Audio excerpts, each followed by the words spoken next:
This is the greatest day ever. We need to celebrate your birthday, babies, 'cause you were just born today. Once, after Hatches got killed, I'd asked Hymnal about what happened when we died.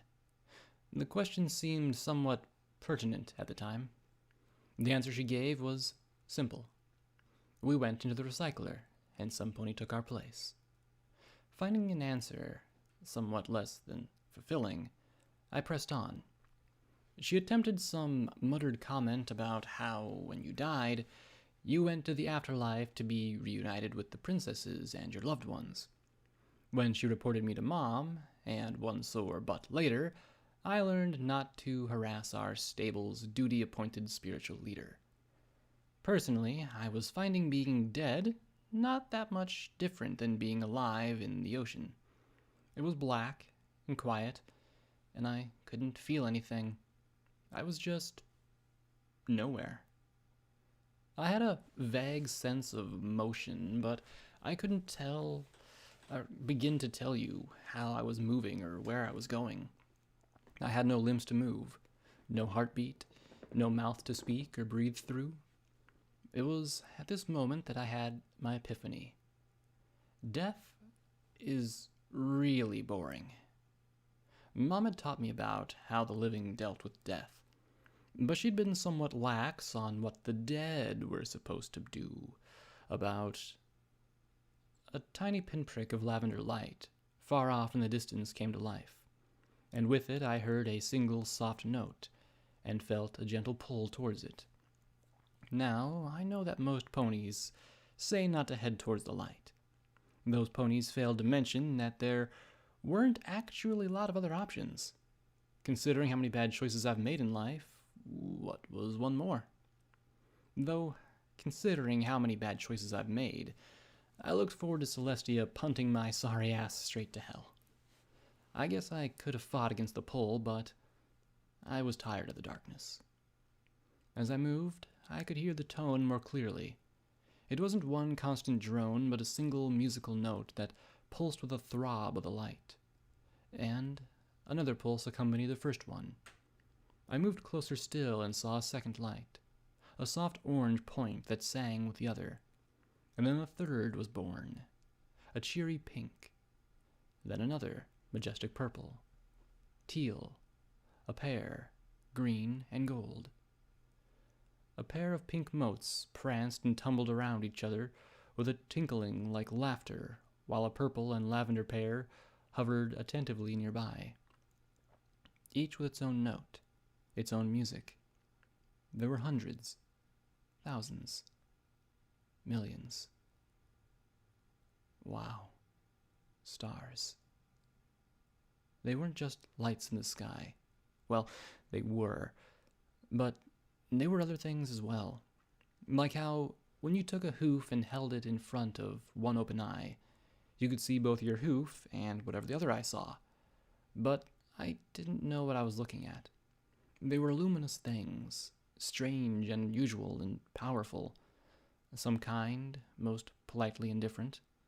Some were in the shapes of wheels and eyes and Brahmin. Others were strange patterns that twisted and seemed to sing notes of music my mind couldn't understand. And some were ponies, glowing outlines that frolicked as they sang their music together, their individual notes rising and falling and growing and blending with the notes of the others that shared their great expanse. They filled the void with song and light and their own strange beauty, their harmony. Other beings flirted around with them and spread chaos and discord to stir up new melodies and music they could not create themselves. And I knew that I was home. I could stay here if I wanted. There was always room for one more, for countless more, and I'd be happy here. I was sure of it. A part of me belonged here. Except I looked back behind me at a round ball orbited by two lights, one pale and beautiful, the other bright and radiant. But the world they revolved around was dark and ominous. What of my friends? The song turned mournful. There was nothing I could do now. I should stay. There wasn't any place left for me there. Nothing that could hold me. But I kept looking down at the distant world. I felt one of those luminous shapes move behind me and gently hold me in her hooves. Stay, please, she seemed to beg. I saw the other worlds with the lights. Some orbited distant radiant orbs. Others had dozens of expectant motes above them as they sang down their own melodies. But all these worlds were bright, with countless twinkling specks, like a glitter or dew. And I watched as one of these luminary beings grew bright, and then in a burst of light the song disappeared.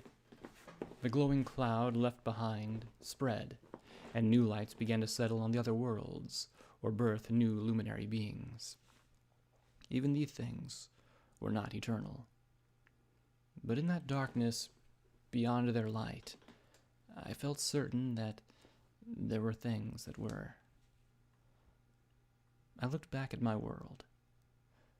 There were so few glimmering lights, and there seemed to be almost a spider's webs of shadows draped over the entire world. Some light escaped, but most seemed caught in that dark web covering everything. The light of those orbiting spheres couldn't reach most of the world, as they tried, as they might, to find a gap in the darkness and shadows. What the hell had happened? The hooves holding me tightened, and off to the side I heard another note rise, accompanying a star glowing with a fierce blue-white cornea. A pony? No. An Alicorn, proud and regal and glorious. He spread his wings wide and sang his note loud and glorious across the heavens. He drove back those shadows beyond and all things that dwelled within. Such was he that his song drowned out all others as he swelled with pride. I expected the star to eventually stop and take a break, but he didn't. Instead, he grew along with his volume. It grew to the point where the melody of these illuminary bodies was drowned out, grew to where it almost became painful. I kept waiting for him to burst as the others had, and let something new take his place. The mischievous ones floated around him, trying to trick him and break his wondrous note. Then he burned them with his scorn. Louder, louder. It was as if he were trying to fill all the universe with a single overwhelming note. He struggled with the strain, the note transforming into a scream. Then he exploded. It was not a gentle burst of life-giving light. No, this explosion was raw and violent, as his scream echoed to the furthest corners of the universe. Then his cloud fell inward. He would not die as the other luminous ones had. He would not share his life. His blue glow contracted and darkened. Something that was a star hardened and transformed from light to something dark and base. And still it screamed, tearing at the melody around it.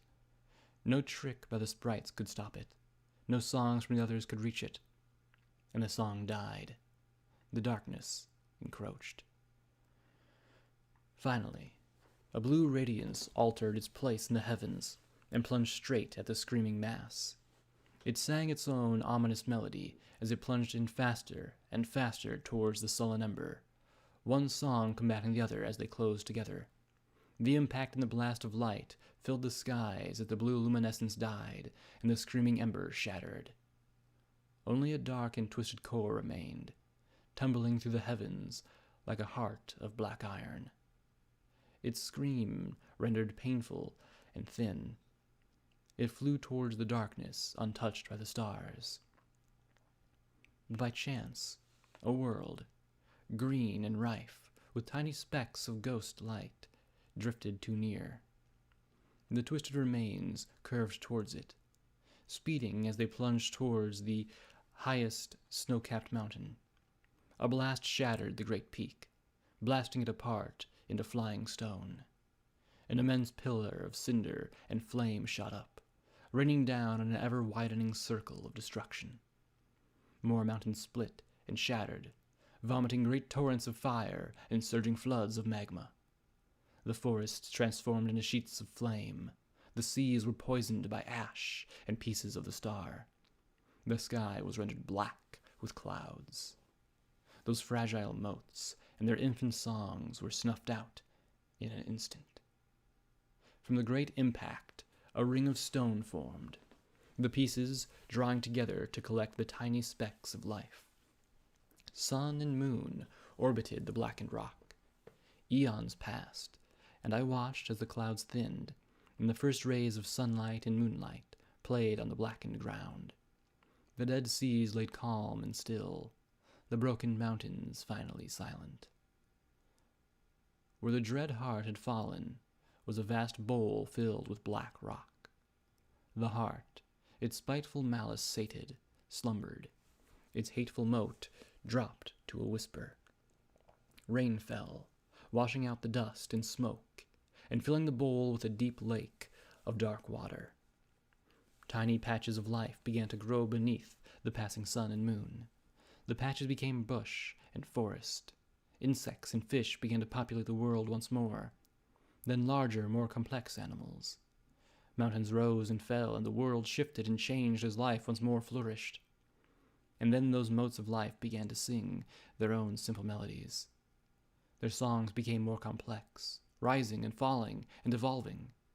Trickster spirits came to mold and meddle and inspire. The songs spread to every corner of the world, save one. In the dark lake, the buried heart stirred. It shrugged, and the mountains broke, and the waters drained into the sea. The heart could do nothing but hum its one hateful tone and wait. Life crept innocently into the crater, and soon there was no warning to the rest of the world save for a knot of granite rising like a tombstone in the center. Deep within the earth, the vicious star waited. It could do nothing, its dread power spent. But then zebras came to it, with their songs and their dances. They built their homes and temples, and finally a city. Most had no idea what was beneath them, but for some, sleep was troubled with the star droning its hateful tune. And from the pain it caused came inspiration for magic dark and foul. The songs were silenced, the dances stilled. Dark robes were donned, and the temples soon rang with the resonant drone. The ground was torn away. The fragments were forged into terrible weapons. The zebras went out to silence all other songs and to turn all voices to the star's dread tone. It grew strong as others sang its song on its behalf, that hateful noise, so like a scream. And the stars perceived. With magic and sorcery, the zebras called forth the fallen star and bade it rise. Return to the heavens. Thousands were offered in sacrifice, their screams rising up until the heavens could no longer bear them, and one star plunged down to silence it forever. Like a great flame it fell and shattered the zebra city, and the broken mountains shuddered and collapsed to bury all beneath their rubble. But the dark heart was still not destroyed. It caught the falling star and consumed the luminescent being within. Only 2 specks escaped, one rising to the sun, the other to the moon. Time passed and the buried star waited. Greenery returned. Zebras shunned the valley, calling it cursed, and did not tempt the stars to fall again. Clouds obscured the sun and moon, so they could not see its resting place. But soon new creatures came to the valley. Ponies. The star once more whispered and tempted, ensnaring the heart of a beautiful princess and turning her sister against her. But the sister wisely banished her from the earth, and to the moon, where the glowing light could leach out her poison and venom till a chance at redemption was possible. Time, though, was forever on the side of something older than the moon itself. And when foolishness and wickedness stirred in the hearts of pony and zebra alike, that thing hummed its hateful note once more.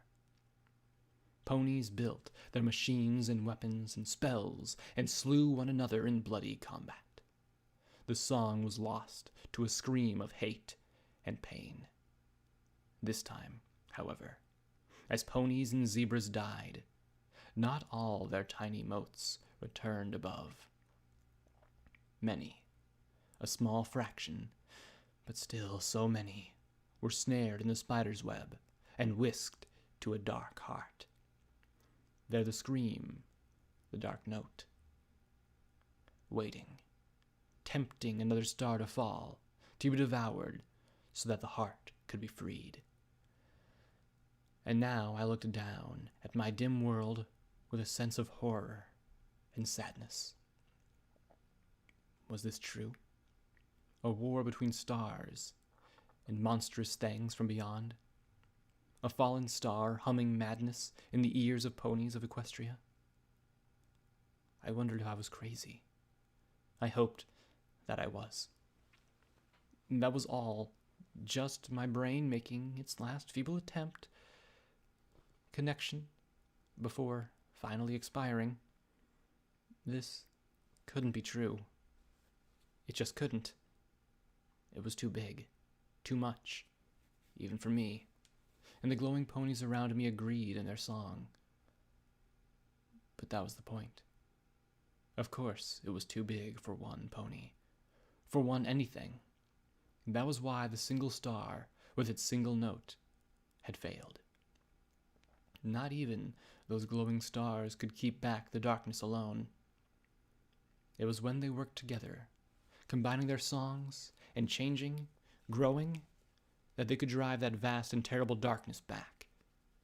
Harmony, not power, was their strength. Life, not destruction, was how they won. So why didn't they help us? Here, their song changed. Why help a world so close to complete failure? How could they spare more luminaries when even the last one was needed? Some calmly, perhaps callously, suggested that we clean up the mess ourselves. The help of others would be of little use. What good would it do ponies to be transformed into sprites of singing gelatin? But most stars simply had concerns of their own, and those that could help were helping as best they could. But it wasn't enough. The dead heart of that star continued to hunger for the souls of its own, and its own dread note was beginning to build. It was intolerable, and with each light that spiderweb captured from my world, its song grew. I had to go back. I couldn't be here while Glory, P21, all of them were there. Make me a ghoul, a ghost, a monster pony, anything. I couldn't sing with the others and leave them down there. I had to do something. Anything. Whatever it took. They mattered more than me. And the star's song turned mournful. No parent wanted to lose their child. But I wasn't a child anymore. I turned to see that glowing lavender unicorn with a striped purple and red mane, and she smiled.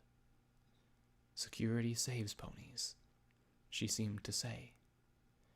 Then she leaned down and kissed my brow, and her light became gentle and became my world. Welcome back, Blackjack, a mare said quietly. I blinked rapidly, and the white resolved into 4 gray walls. Stable walls. 2 rows of desks, with a projector in the middle and the teacher's desk in the corner. Only Textbook hadn't ever smiled. Well, except when she was a psychopath trying to kill me. I was the same age as Scotch. I looked around, feeling disoriented. Hadn't I just been floating or something? I had a vague recollection of lights, and before that being on a ship. No, dying on a ship. Oh, crap. I muttered. I've died and gone to hell. Textbook laughed. Well, you're half right. You most certainly did die. Complete cardiac and respiratory failure for almost 8 hours. Fortunately, your Pegasus and Reaper friends are resourceful.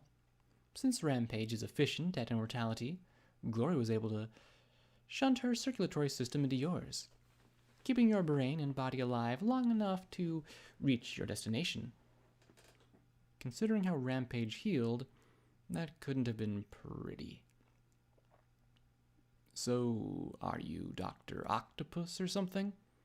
I asked with a little frown.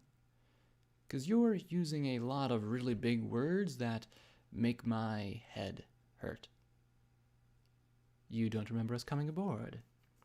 She asked with a small smile, then sighed. Well, that's no surprise, considering the state you were in. We kept quiet for most of the trip. We didn't want to risk you guessing our plan and stressing yourself with objections. No offense, but you're remarkably stubborn at times. Her form shimmered and became an aging gray and white mare with a curious striped mane and legs. One that I'd seen teaching at a university before Goldenblood had recruited her. Silver stripe? I blinked. Nice to meet you, brain to brain, she said as she looked around. Is this really what you think of when you think of school? I was hoping for some nice lecture halls. She sighed again and nudged the projector. Well, the concept's what's important, not the aesthetics. This is taking place in my head. Well, unless I'd inexplicably reverted back to a filly, which actually I'd seen before. If you're here, then Steel Pony? She nodded and the projector lit up. Project Steel Pony. An outline of a mare with 3 cogs in the center appeared. One of the OIA's project to build a better pony. We're using it to save your life. I stood on my chair, pointing a hoof at her. You're not turning me into Deus. She rolled her eyes. And this is why we didn't tell you before, Hoof. Clicking her tongue, she shook her head. Sorry, but it's all done. We were just waiting to see if your consciousness emerged or if your brain had suffered too much damage. The picture on the screen changed to a frowning Stabletech pony icon, with several organs displayed. She pointed a hoof at the projection. Heart, both lungs, stomach, and some other organs were all irrevocably contaminated and had to be replaced with synthetics. The bad blackened organs disappeared, and new shiny silver ones reappeared. Your stomach and digestive tract were also removed and replaced with a special processor developed by your friend Rover. Your mouth has also been altered, so you can now eat not only regular foods, but also gemstones and pieces of scrap metal. According to your friends, this won't be a big dietary change for you. Wait, I can eat metal and gems? I asked, blinking in shock. This was too much, too fast. Can and have to. Your systems are powered by an internal micro-generator. We were able to, very luckily, find an appropriate gem to run it. But to supplement that and repair damage, you'll need to ingest gemstones and scrap metal occasionally. On the upside, though, you'll never get tired again. The stomach on the picture disappeared and was replaced with a tiny generator picture, like what you see in the medical center dream. Though you will still need to sleep occasionally to let your brain rest. There's a function in the pip-buck interface to let you know how badly you need it. You'll be glad to know you'll be seeing your friends very soon. You've got 2 full ocular implants. They should look relatively similar to your old eyes, barring a slight glow effect when you look right at some pony. Well, and the lack of glow from the irradiation.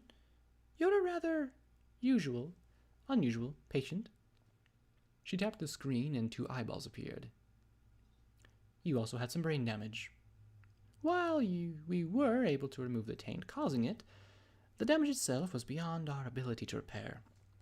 However, as far as we can tell, all the damage is benign, which I'd probably not believe if I hadn't seen the diagnosis myself.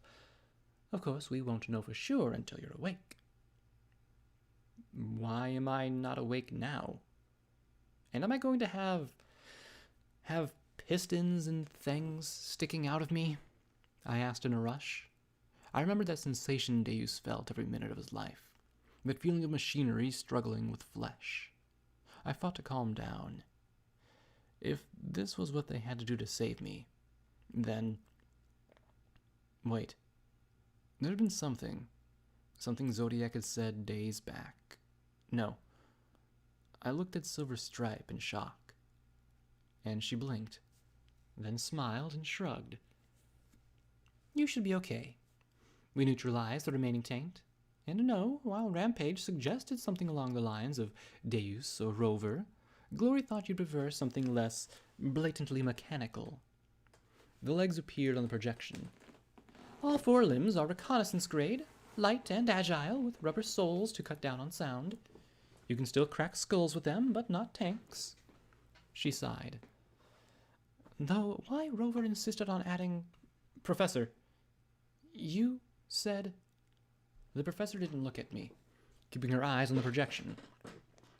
Now, while your limbs may be powered, you'll still need to take care of your own flesh and blood. Most of your other biological systems are still intact and functional, and we were able to make a few improvements there, too. So long as you survive and aren't in truly ridiculous levels of enervation, your biological parts should regenerate slowly. Nothing like Rampage's regeneration, mind you, but you said it would take years to make cybernetic organs from Steel Pony, I said, as I jumped off the desk.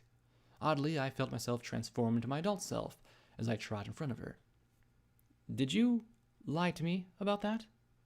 I asked as I stared into her gray eyes. I saw the tired sadness within them. Please tell me you lied to me. They're good parts. 2 centuries old, but well made, she replied softly. I know you'll use them well. Her lips curled into a small, sad smile. It's not like I'm planning to die. Rover's just going to move my head into a jar. Not much difference. Body in a jar, head in a jar. Really, it's much more efficient. I gaped at her. No, you can't do this. It's already done, she replied. And it was my idea, Blackjack. Believe me, Glory was no happier about it than you are now. She sighed. Unfortunately, I'll be stuck in 10 Pony until I can get a new body. My life support isn't exactly portable. Not one of those brain bots. That's too much crazy for me to deal with.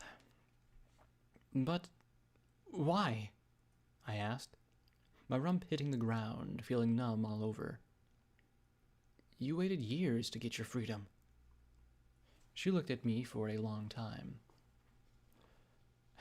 I'm more than 250 years old, Blackjack. In that time, I was somewhat decent instructor, the leader of an illegal research project, and not much else. For 150 years I sat in 10 Pony Tower, planning for that day when I actually start fixing things. And as soon as I got the chance, all I did was trot around in circles, killing raiders and gangs and driving my friends away from me. In the end, I wound up in a jar. But what about the collegiate? What about the Zodiacs? I pressed, not believing what I was hearing. Both fine groups. I have faith that Triage will run things well now that I'm gone. She's cynical and hard, but she's a realist who won't let the rest of her fellows down. And the Zodiacs will support her. I made sure all of them will continue. She dropped her gaze. Now that they have Steel Pony, I know they'll have a future to work towards. I stared at her hard. How long?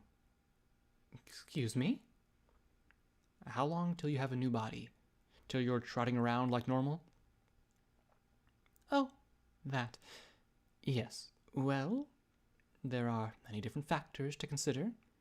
The fact is that steel ponies were made to augment an existing body, not replace it outright. I could be shoved into a robot, I suppose, but that tends to degrade one's sanity pretty darn quick. I glared at her, tapping her hoof on the floor as she looked away. Well, taking into account current technological levels and the fact that most of my body was synthetic, probably 50 or 60 years. If I hadn't already done it, I would have sat down hard. 50 years. That was 2 pony generations. But why? Why me? Why throw your life away when you finally have a chance to get it back? You had Steel Pony. You could have finally been something. But she simply shook her head. You don't understand, Blackjack. All my life I've wanted to make the world a better place. That was why I became an engineer and a teacher. To make things to help ponies. She pointed to her math equation cutie mark and then sighed. But I haven't helped any pony at all. What are you talking about? You helped... No, Blackjack. I didn't. She replied firmly. I didn't heal a single hurt soul. I didn't take down a single criminal. I didn't do anything but sit in a glass jar while ponies like Triage and Sagittarius did the real work. Then she looked at me, and I saw the anger and shame etched on her face.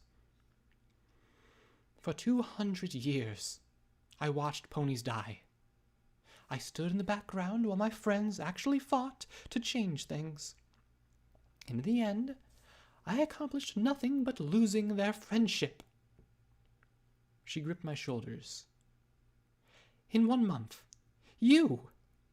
She paused to nudge my chin upward so her gaze could meet my downcast eyes. You have done more to help ponies than I have in a quarter of a millennium.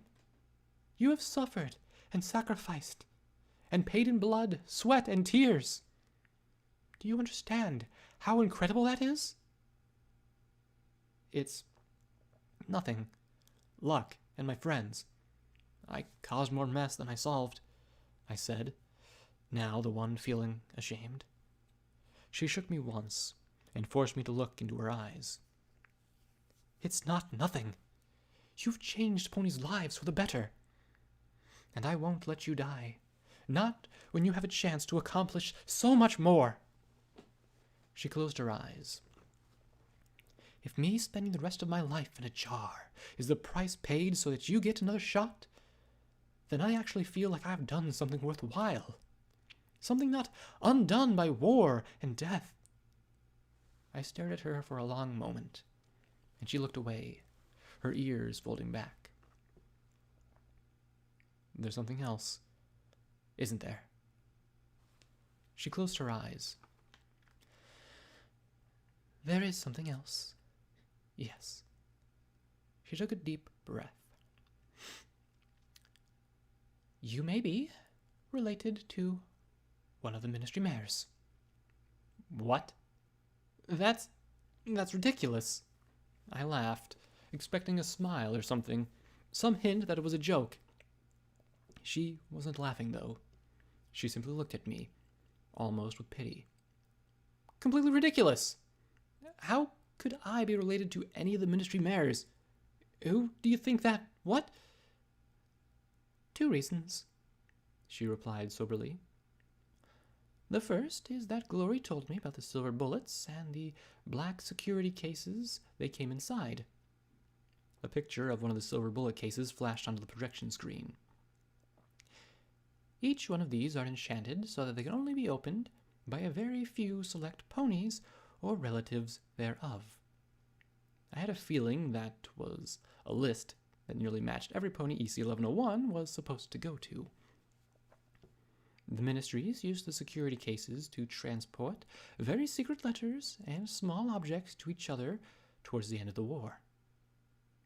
So, what? My great-great-aunt twice removed was Rarity's cousin? What's the big deal? Certainly not something worth dying over, that was sure. If that were it, then it wouldn't be a big deal. But then there's Project Steel Pony. I expected the data to be damaged. In fact, I was dreading for months the years that I would need to repair it. After all, trying to force EC-1101 to unseal it when you're not authorized to do so would hardly be good for Steel Pony or the program. The picture on the projector showed me cutting open the terminal with a chainsaw. The Zoni began to pace. However, Steel Pony wasn't damaged. It was unsealed with all its data completely intact.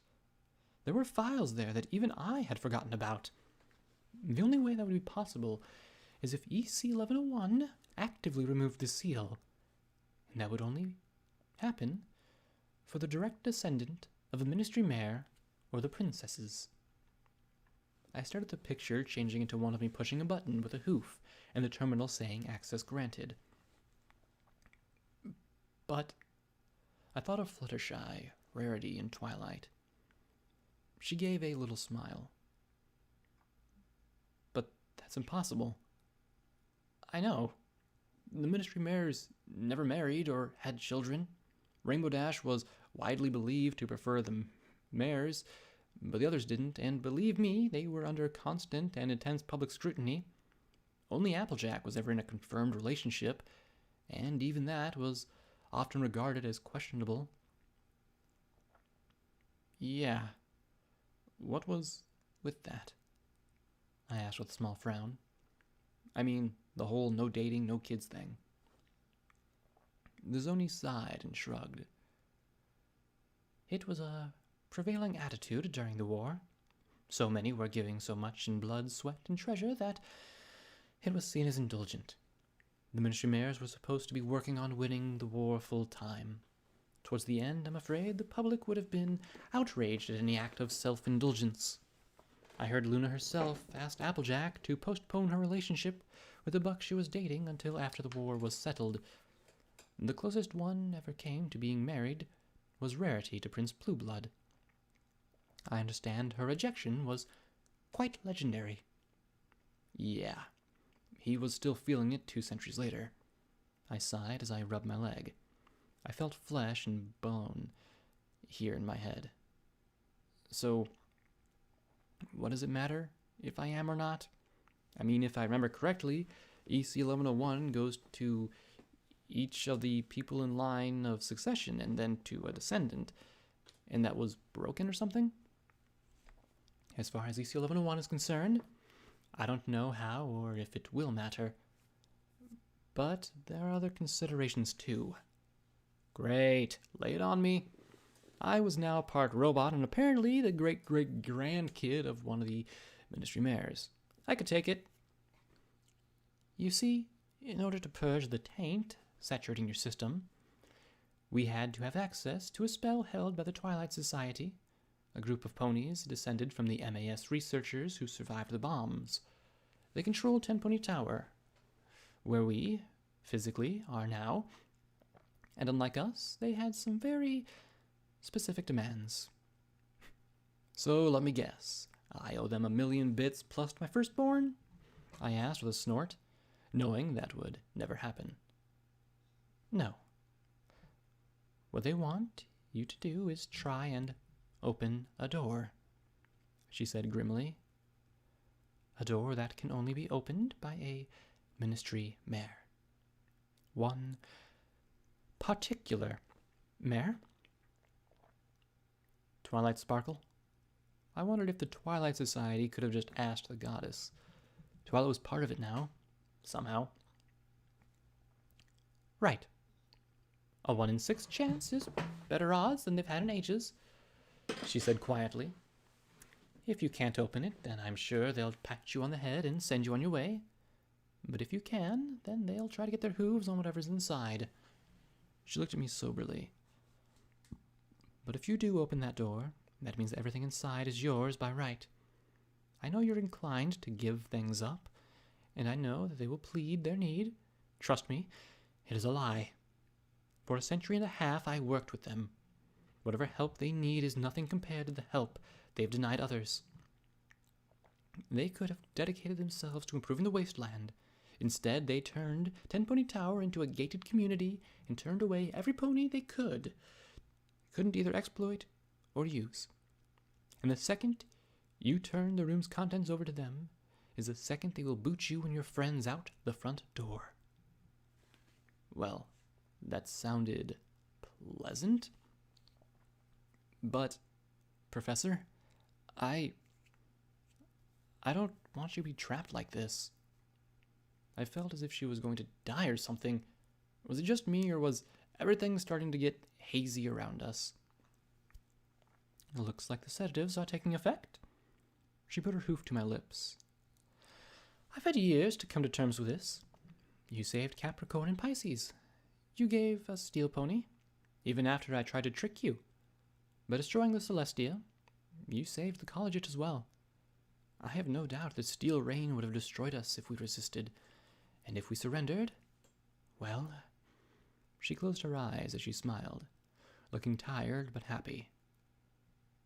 By saving your life, I can save more. Isn't that what you always do, Blackjack? That was different. I'd killed ponies who didn't deserve it. Deep down, I wasn't much different from people I fought, if maybe a little more stupid and reckless. I didn't want good ponies to die for me, but that wasn't what she needed to hear from me right now. Yeah, it is, I said as I looked at her. Funny, but did she always look so old and tired? Thank you, Silverstripe. No, thank you, Blackjack, she said with a curl of her wrinkly lips. And happy birthday. My eyes opened, and at first all I saw was a gray haze. Then a black and white picture of a hospital gurney took shape next to me. Beyond it, a wall decorated with a butterfly motif. A sheet was pulled over a vaguely pony-shaped mound, a mound missing its legs. Black and white gave way to grainy color, and I stared at the pink splotches on the sheet, matching the wings of the butterflies on the wall. A cable trailed from the covered head to my own temple. A dark tan earth pony stood next to some equipment that beeped and bubbled. His hoof disappeared under the sheets. She's sedated. We can make the transfer. Pickled pony is best pony, growled a familiar voice. I slowly turned and looked up at the cybernetic sand dog, Rover. He snorted. Pony is awake. Pony should still be sleeping. I felt hooves on my shoulder, and feathers tickling my side softly. Welcome back, Glory said in my ear before she bit the cable and gently pulled it out. I felt something tickle behind my eyeball as it was removed. Oh, that sense of wrongness was kicking in. These legs didn't feel like my legs. They felt like enormous complicated booties glued to my body. I kicked and rolled off the table, and my body moved on its own and put its hooves down. Of course, I fought it and went rolling across the concrete floor. Alarms and alerts flashed in my vision. This was bad. This didn't feel like me. Every movement I make felt awkward. I flailed on my back. I finally just stopped and looked at everyone as they eyed me. My friends all stared at me in shock. I could see their faces as clearly as if I was looking at them through a scope. Fear and worry. I gasped, and yet my heart didn't thunder in my chest. My pulse didn't pound in my ears. My body felt unnaturally quiet and still as I stared at them. Pony is so dramatic, Rover snorted, rolling his green eyes before returning to the sheet-covered mare. Dr. Pony, Pegasus Pony, best we work now, or only have scraps left. P-21 trotted towards me, kneeling. Blackjack? I jerked again, my mechanical hooves driving me back and bouncing over the floor. I fought it, which resulted in me rolling over. My flailing limbs caught him in the gut, blasting the wind out of him. Stay back, I shouted. I have no idea what's going on. Why was my body trying to do? My random rolling knocked over a table. Hopefully I hadn't broken anything. There's no way to operate a surgical environment, the brown buck said behind his operating mask. I managed to rise to my hooves, but it was tough trying to learn to walk. My brain kept sending signals that my legs weren't following right. So I'd move, then I'd correct, then overcorrect the overcorrection, and then land on my face. I didn't walk out of the surgery so much as repeatedly fall over in the general direction of the door. Finally out, in something that looked more like a recovery area than an operating room, I found a corner and collapsed in it. Error flashed over and over in my vision.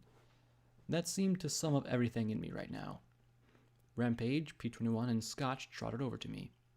I wanted to gasp, but my lungs didn't gasp. I wanted my heart to race, but it didn't beat at all.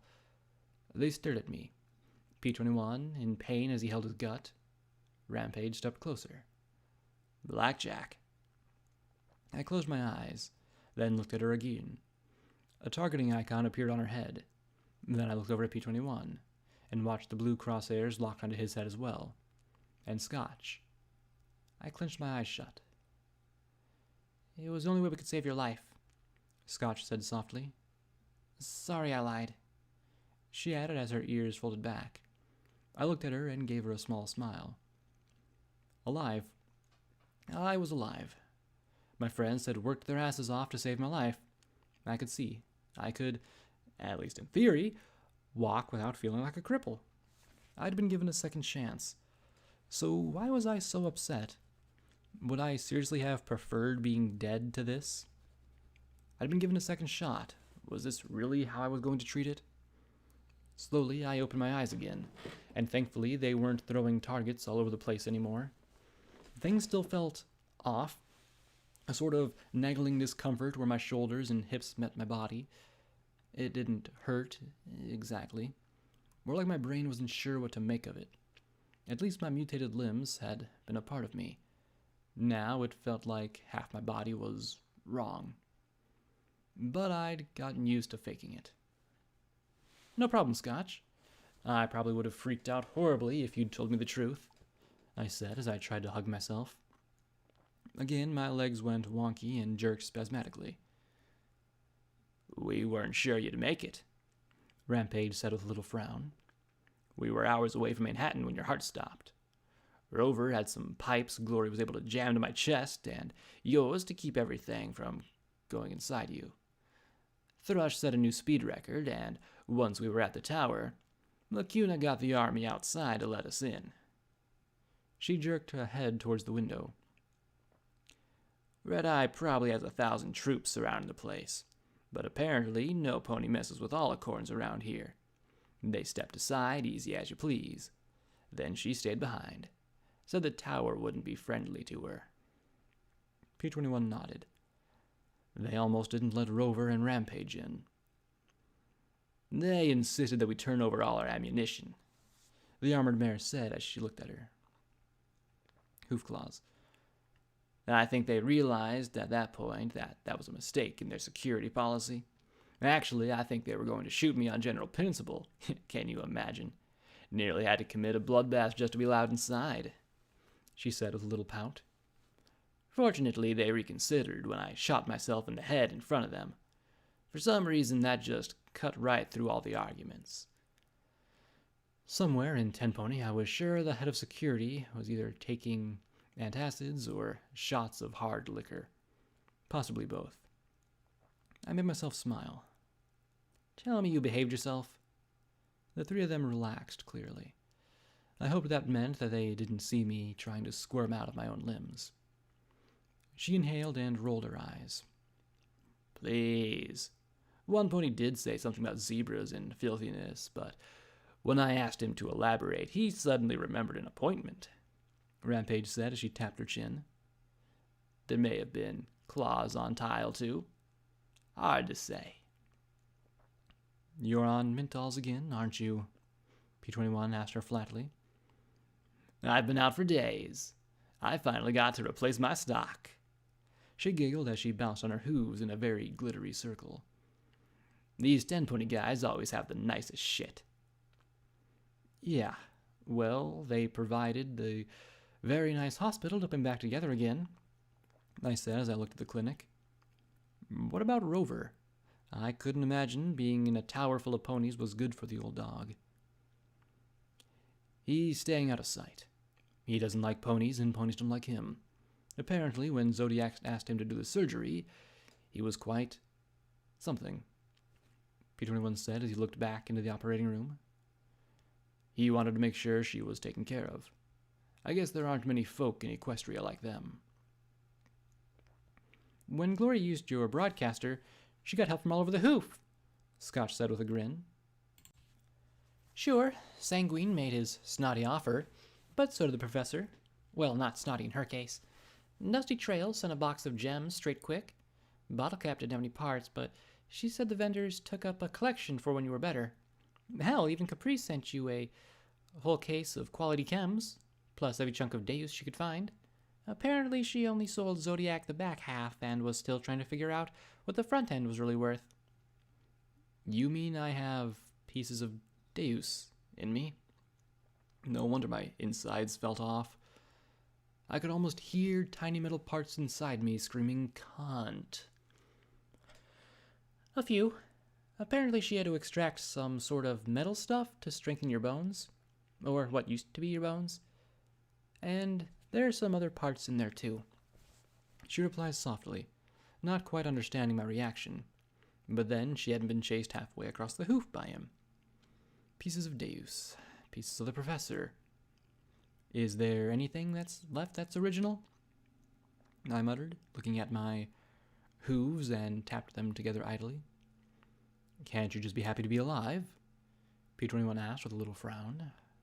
A lot of people went to help you. I smiled at his stern tone and looked up at him. He flushed, rubbing his bushy blue mane as he looked away. You're right. It's a lot to get used to. A target locked onto his head, and I closed my eyes tight. A lot to get used to. Speaking of broadcasters, where's my pip-buck?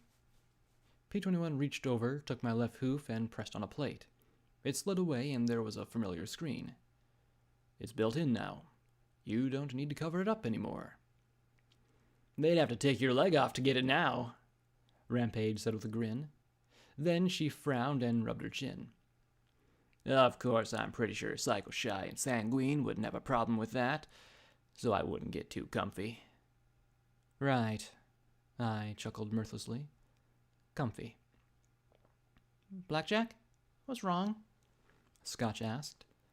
I sighed and closed my eyes, tapping my head against the wall. Nothing, Scotch. Just been through a lot, I said as I tried to sort out my emotions. All this help, all this attention. I was nothing special. Even if what the professor said was true, I didn't deserve it. I looked at her sitting there with her head bowed. And none of it was your fault, understand? She sniffed again and nodded, pressing her hind legs together tightly. Well, I got some news you might like, Rampage said as she used a tone that promised that if I didn't like it, she was going to do something unpredictable to me. Big Daddy's alive, and for the first thing he did was thump the gangs into pulling back. He's got your eye patch, somehow. Not sure if he lost an eye in the shelling or if he just likes the look, though. The peace is holding. It's been 3 days, and DJ Pony hasn't announced any new killing. She looked at me with a cool smile. Oh, and for blowing up the Celestia, you're a Reaper now, whether you want to be one or not.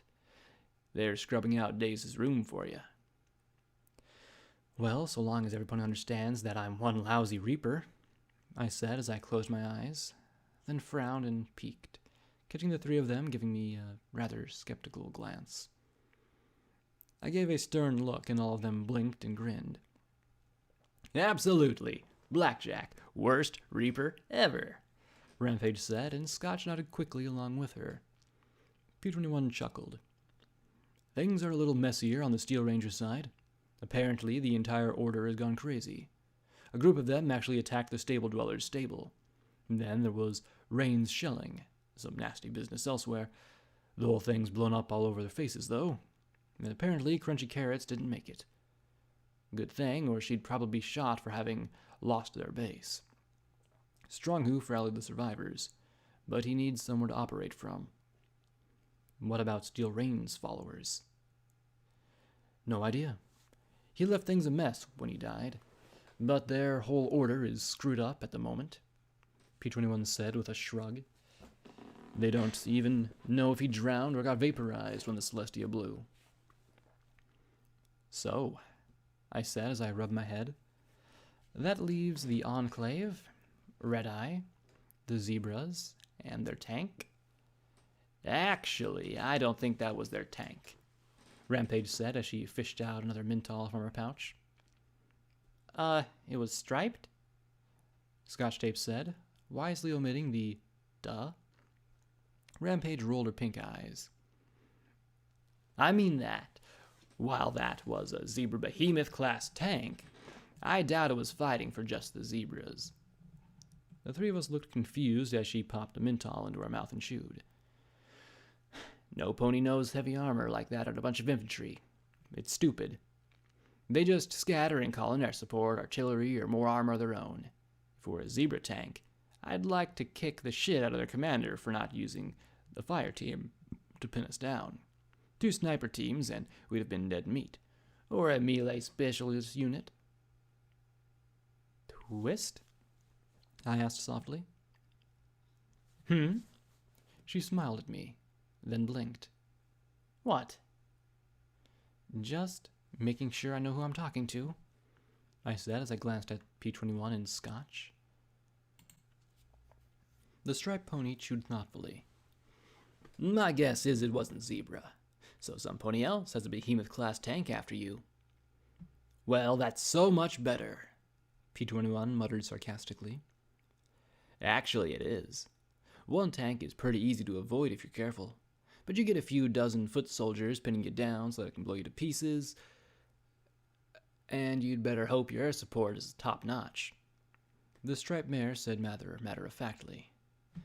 As I was telling Suja and Minty, you can't just throw a single...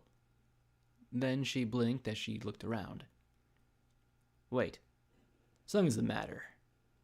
I saw the pupils contract. Twist, don't panic, please. What?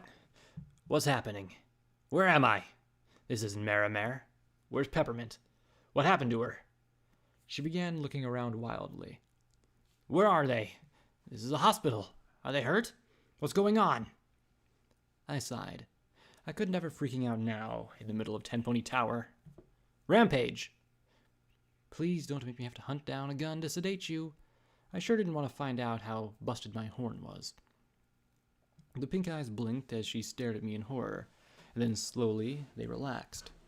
She closed her eyes and slumped, hugging her head. No blood anywhere? That's a good sign. You just went out again. It wasn't bad, I added quickly, and she looked relieved for that. You were talking all military and stuff? I frowned a moment as I looked around. Scotch suppressed a yawn as I asked, So, where's Lacuna? The professor's quarters, P21 replied. An Alicorn, a sand dog, and a cyberzoni's severed head. Sounds like the start of a bad joke. I had to wonder about his sense of humor. Pony's his bad joke, growled Rover from the doorway. Is done. Is okay. I rose to my hooves and slowly walked towards the aged canine. His cybernetic eye followed my steps carefully as I staggered. Pony is doing all wrong. Do not think of walking, Pony. Walk. Legs is smarter than Pony. I can't help it. My legs want to do something else, I said as I looked down at them. I'm tripping over my own hooves. I protested as the damned things twitched under me. He just sighed and rolled his filmy eye. I sighed too as I looked at him, then past him at Glory and the brown buck. Look, I just wanted to say thank you, to all of you, for everything. It's just, right now, it feels all muddled up. I'm trying to sort it all out. Ponies is always whining, Rover growled, shaking his head and then shuddering as he closed his eyes. Always the whining. Then he pointed a mechanical finger at me. Pony has better legs now, like dog. Dog makes best pony legs ever. Better than Professor Pony. Why did you help? P21 asked with a small frown. He looked at the blue buck and snorted. Pony take home. Dog work under city. Many accident. Many. Pony not care about dogs. Professor care. She make new leg. Strong leg. Show dogs how make. Make organ and parts so dog can do job and live. When bombs fall, dogs use metal parts to survive. Not become twisted. Not become hellhound. Stay dog. Stay sane. So she say she need dog help. Dog help. He growled and pointed a finger at P21. Dog remembers promises and favors. Well, thank you, I replied as I looked at my body. My synthetic limbs were some sort of light metal painted with a matte white enamel. The forelegs ended all the way up at my shoulders, but the metal of the hind legs stopped just below my cutie mark. I still had my lucky, well, relatively lucky queen and ace. I'll try to remember too. Then I laughed. At least I have hooves again. For a while there, I thought I was going to grow. I froze as 4 white digits extended from my hoof and flexed before my eyes. Ah, I have fingers! Rover snorted, and I swore he was smirking. Thumbs is better, Pony. Pony will see. Come, let's get you to the cargo elevator, the brown buck said. Crazy times in 10, Pony, I swear. He smiled, though, as if not quite welcoming this craziness. Then he pointed a hoof at me. Stay here, please. At least 12 hours for observation. After working on you for 3 days, last thing we need is one of those cybernetic organs to be rejected. He escorted Rover from the clinic. Given how dark it was outside, I figured most of the tower was asleep. Glory gave a tired yawn, and all my friends seemed likewise bushed. Do you have somewhere to stay? I asked as I looked at them. The Twilight Society provided a room, P21 said with a little frown. I agreed with his expression. The Twilight Society of 10 Pony Tower definitely wanted something from me. I had to wonder if I was going to do about it. He fought another yawn. We were worried. I mean, after 3 days, we weren't sure you were going to be coming back. Or if you did, that you'd be, you know, you. Glory bit her lip as she peeked at me from behind her falling mane. You said, any way to save you? That didn't involve sanguine, I finished for her. I looked at the white appendages sticking out of the end of my right leg, and bashed it a few times with my left. Finally, there was a click and the fingers retracted. I really wished there was some sort of manual or something. Your new mechanical body and you. Finally, I smiled and looked into her eyes. A real smile. You did good, I said as I nuzzled her cheek. I really thought I was toast. You were, Glory said pointedly, with a sigh before kissing me back. After 2 days of fiddling with you, I was seriously about to track down some zebra witch doctor or something to bring you back. She sighed as she held me in a tight hug, kissing the side of my neck. Do you remember anything? While you were out, I mean. No, not really.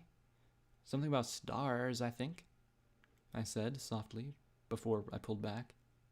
Blood smeared her forelegs, and she looked like she needed a good long day of rest. Why don't you go clean up and catch some shut-eye? I'll try and figure out stuff. I forced a smile as a crosshair appeared on her forehead. You know, while it's quiet. You promise you won't get into trouble? Glory asked. What was I, a fool? What kind of trouble could I get into here at 10 Pony Tower? I think helping Hoof would be okay if I slept in here. I sighed, shaking my head as I tried to carefully stroke her cheek. Glory, in a bed, a clean bed, with a shower and a toilet.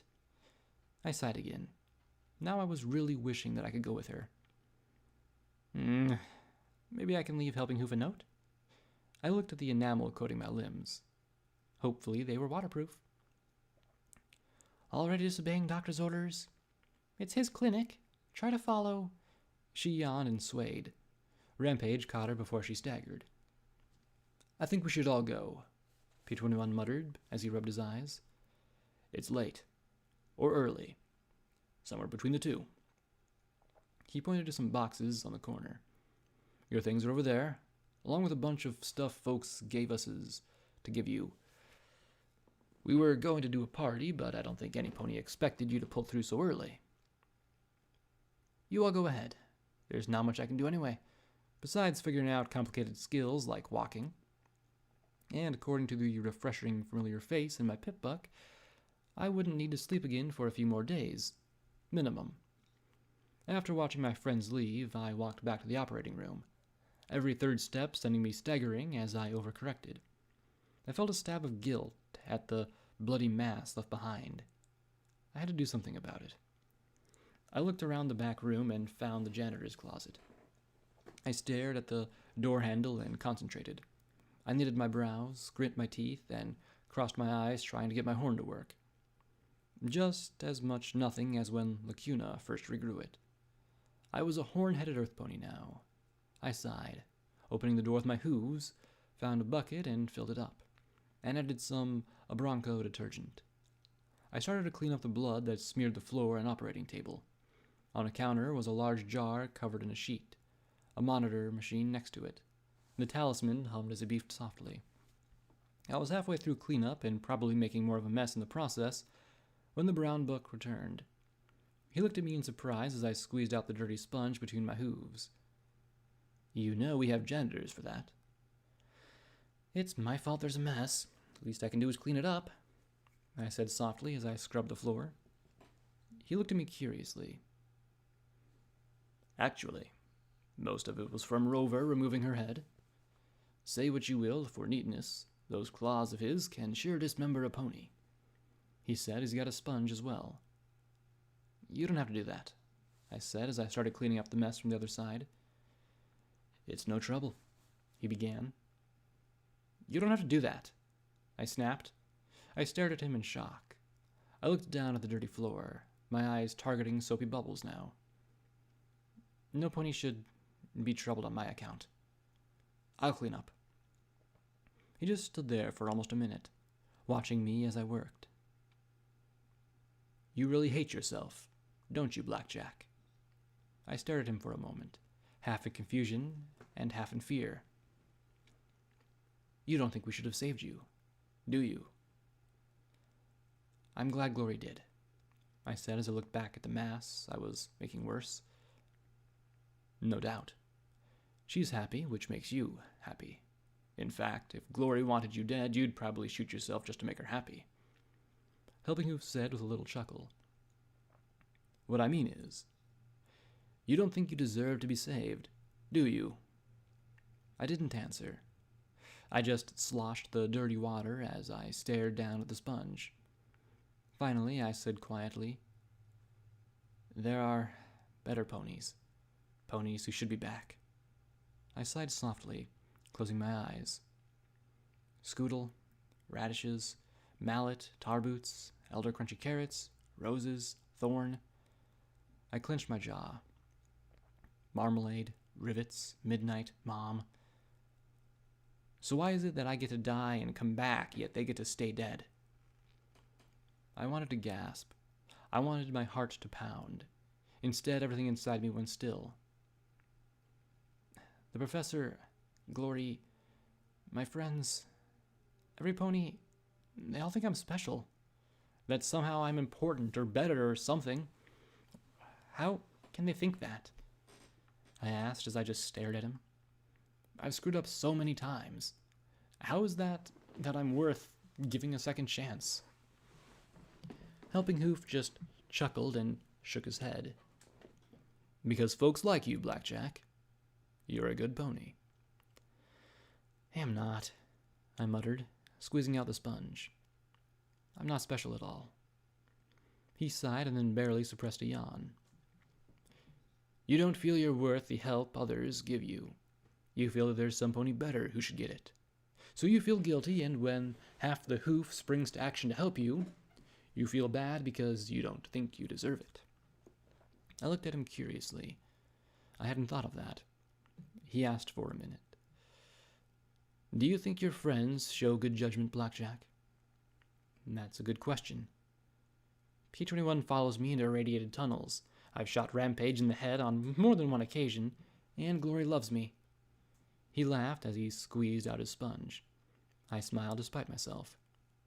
Honestly, I think Lacuna's the smartest one of us all. But on average, I'd say my friends have better judgment than me. Then trust their judgment.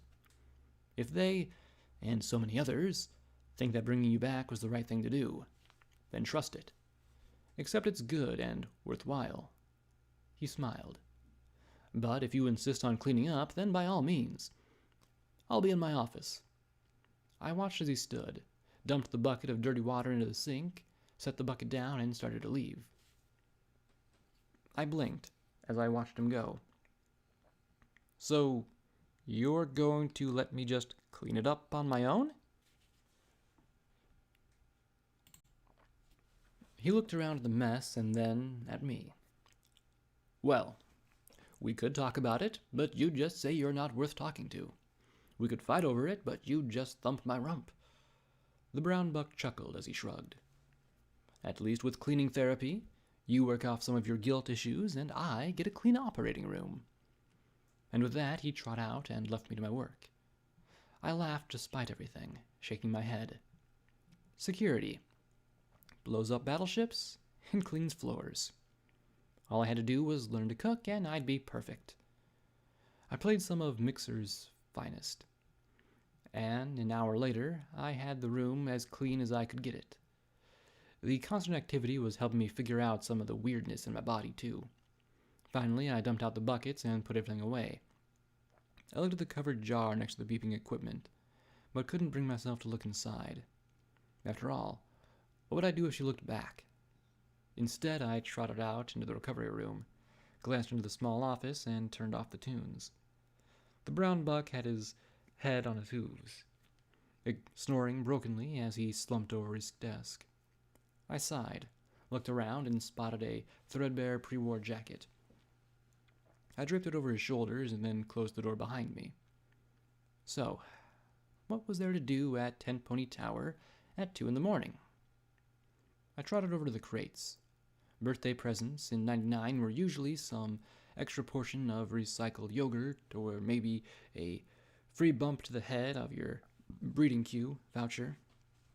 I looked at my thrashed saddlebags and shot-up armor. The poor rearing filly patch was stained brown and half peeled off. The word security had so many bullet holes and dings in it, it was hard to tell if it was security or secretary. I looked at the shredded duct tape that still clung to the legs. I sighed, running my hoof over the chewed and patched Kevlar. I smiled as I saw Vigilance. My horn couldn't even flicker, but I cradled it in my hooves as I lifted it out. Well, I would need more practice using a mouth grip anyway. Then I looked down at said grip. A new name had been carved into it. Blackjack. I sniffed as I looked at the list of names, from Card Trick to myself. I looked at Tarot. Could there somehow be some way that Tarot was Twilight's child? And the gun had been passed down from mother to daughter to me? I pressed the cool metal slide of the weapon into my warm brow and sighed. Then I set the pistol aside. Beneath that box was one box from Bottle Cap. My collection. She'd clearly meant a collection of ammunition. I looked at the box of ammo and then recalled what Rampage had said. Filling my saddlebags with bullets in this moment might not go over well with 10 Pony security. I wondered how they got in the crate in. Panic? Rush? Threats? I covered it up. Really, why confiscate ammo anyway? It seemed more energy efficient to confiscate weapons. But it wasn't my show. Besides, I doubted it'd be as easy to get Vigilance taken from me than bullets for the gun. Beneath that was a box filled with a bottle of Buck, Party Time Menthols, some Dash Inhalers, Radex, a Runaway, and as well as a little jar of bright blue dust that I assumed was moon dust. It seemed that Caprice had been all out of Medex. Still, there was a little note. Sorry. I'd probably give most of the box to Helping Hoof. Underneath that was some black reinforced leather barding. I pulled it out and checked it over for cutie marks. None. It had a pony skull on the flank, and written on the back was Reapers over the number 99, an old hoofball uniform. Sadly, it was in better condition than my combat armor.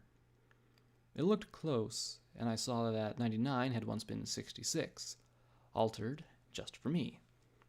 I wondered if Lacuna was behind it. In a small cardboard box were a dozen cupcakes with red and white swirling frosting, and a little happy birthday card from Homage. I tried one. It was good. Really good. I felt a sick knot in my stomach, or where my stomach had been. Was it now my reprocessor? Was that where the guilt came from? An old battered book from Triage, the Canterlot Journal of Medicine. Well, it'd be good reading for Glory in any case. Finally, the last box held 3 things from Chapel. The first was a note from Priest. I've known many ponies who've gone to Celestia. Now I'm thrilled to know a pony who's come back. No matter how black things become, there's always, inevitably, a dawn. I sniffed and felt a sick little joy that I still had tear ducts. I supposed even Cyber Eyes would get pretty itchy without them. Helping Hoof was right. I felt so damn guilty. I didn't deserve any of this. I sighed, swallowing as I pulled out a small gold and silver pendant in the shape of Celestia rising the sun. I'd give it to P21. I set it aside and saw 6 bottles of wild Pegasus in all their amber glory. Exactly what I needed right now. And if I was somehow incapable of getting drunk, then I was going to have Glory turn off my liver. But then, at the bottom, was the absolute perfect present. It was from Charity, and it was precisely what I needed right then. An invoice. I just finished sorting the presents and was sitting on one of the recovery room beds playing with my fingers when the doors in the entry room opened. I glanced over through the open folding divider, expecting Glory. Maybe she'd washed and wanted to finish snoozing here with me. But instead a young mare poked her head in. She looked like hell, with shadows under her eyes and a definitely frazzled expression. I noticed her stable barding and pip-buck and smiled. She looked over at me and my wiggling appendages. I gave a half smile. Hey, I have thumbs. The little unicorn almost skidded to a stop, and she gave me the look. The look that said that she was assessing whether or not I bore hostile intent, and that the color of her EFS would determine if I was about to receive holes or not. But after a second, the unicorn relaxed. Sorry, she said as she rubbed her rumpled mane. She's definitely been through the ringer. Doc, you've got business, I called at once. The black unicorn and the brown Pegasus buck who followed were only slightly better off. The zebra in the black was the only one who didn't look half shot to hell. I went back to fiddling. It'd take more than a medical journal to make me worthwhile in some situation like this. Besides, none of her friends were really critically injured, though clearly they'd been well chewed by the wasteland. The black unicorn had a nasty scar along her leg that bespoke a dire injury. At that moment, though, the friends were more engaged in arguing with each other than whatever had brought them through the door. I took a long swig off one of my bottles. And that, little Pip, is why you don't go trotting right up to Red Eye's folks to have a chat. It's specifically why you don't do it alone, the brown-winged cowpony said just before he drank down a healing potion. If we hadn't been ready, Little Pip groaned. Red Eye would have done it, she muttered, as she glared at the purple potion before her. The black unicorn sighed as her own nicks and injuries healed. Well, while I admire your attempt at diplomacy, I'm afraid that, in the face of Alicorns, griffins, and this army, it was a little, overambitious. I then noticed something out of the corner of my eye and turned. The zebra was a hoof's reach away and was just watching me. She didn't glare or frown, but I had the distinct impression that if I sneezed wrong, she'd turn me into pulped pony. Hi, I said, blinking. She didn't respond. I lifted the bottle of whiskey in my hooves. Drink? She still didn't respond. Okay, am I going to have to kiss you to make you relax? I'd seen those eyes before. That probably wouldn't be good. She's had a bad experience with another cyber pony, the charcoal unicorn said, fighting a yawn. I looked again at the zebra. A bad experience. Like P21 had his whole life in 99. Like I'd had. My nethers clenched and I dropped my gaze for a moment. Then I looked into her eyes and said, I know what it's like. I'm sorry. Because I knew what it was like. And I was sorry any pony or zebra had to go through it. Her expression didn't soften in the slightest, but she finally looked away from me. Helping Hoof fought another yawn as he passed out a tray of healing potions. Well, you all made it out alive. It could be worse, he said as he made sure that the potions went down. It nearly was. I almost lost a leg, the black unicorn said as she showed off the gnarly scar ringing her foreleg. The healing potion had smoothed its lines a bit, but that was the kind of mark you carried for the rest of your life. I knew. I still had them decorating any part of me that wasn't metal. Just one? I asked with a small smile, tapping my hooves together. Oh, hello, awkward. Welcome to the party, just take a seat anywhere. She flushed and looked away as I shook my head. Sorry. The Pegasus stallion looked at the brown bottle between my hooves.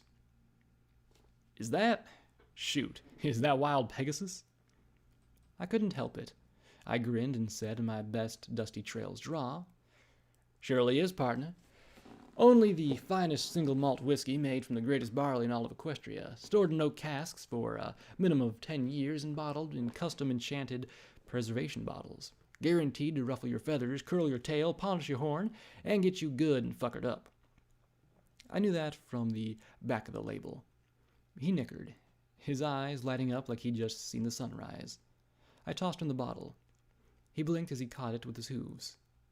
Here. You're just giving it to me. He stared in amazement. I nodded. I had more. Why not? Well, shoot my nuts and call me a mare. This is really nice, stranger. Blackjack, I replied, digging out a second bottle with my mouth. Calamity, he said, and my friends are Little Pip, Velvet Remedy, and Zenith, he added with gestures at the appropriate ponies. We tapped the bottles together and shared a drink. Well, it burned smooth and sweet and rested with a warm glow in my... Well, there was a warm glow somewhere in me. And that was what mattered. He wiped his mouth with a hoof. Oh my, that surely is the real deal. Can almost taste the sky barley. Sky barley? Heh, you can get 6 months for possession of this stuff back home. Food waste. He snorted in disgust, then looked at me holding the bottle between my hooves. Why are you drinking it like that? Oh, yeah, my horn doesn't work, I said with a smile and a shrug. Got chiseled off a few days back. What was that? Awkward? You want to bring your whole family? Well, sure, come on in. Now Little Pip and Velvet were staring. What? Velvet flushed, then said to Helping Hoof, Anyway, enough of our little problems. When can you take care of Little Pip's, little problems? She asked with a flush. The brown earth pony looked at the little unicorn. Oh, Well, unfortunately, there's going to be a bit of a delay. We had to purge another patient's contamination earlier. It was amazing to see how hard they tried not to stare at me. I looked indolently back as I sipped from my bottle. Personally, if she didn't have jelly legs, I thought she'd live. Clearly, little Pip wasn't worried, as she sighed. It's not my problem. Look, why don't you three go up to your rooms, clean up, and catch some shut-eye? I'll wait here till they're ready.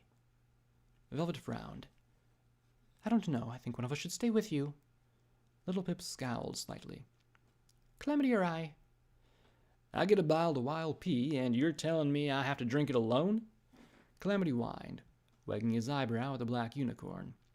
She blushed quite rosily. I will stay with her, the zebra said softly. No offense meant, Zenith, but once the rest of the populace wakes, they might not take well to your presence. Helping Hoof motioned. A zebra in a tower full of ponies. Yeah, I didn't see that ending well, particularly this zebra.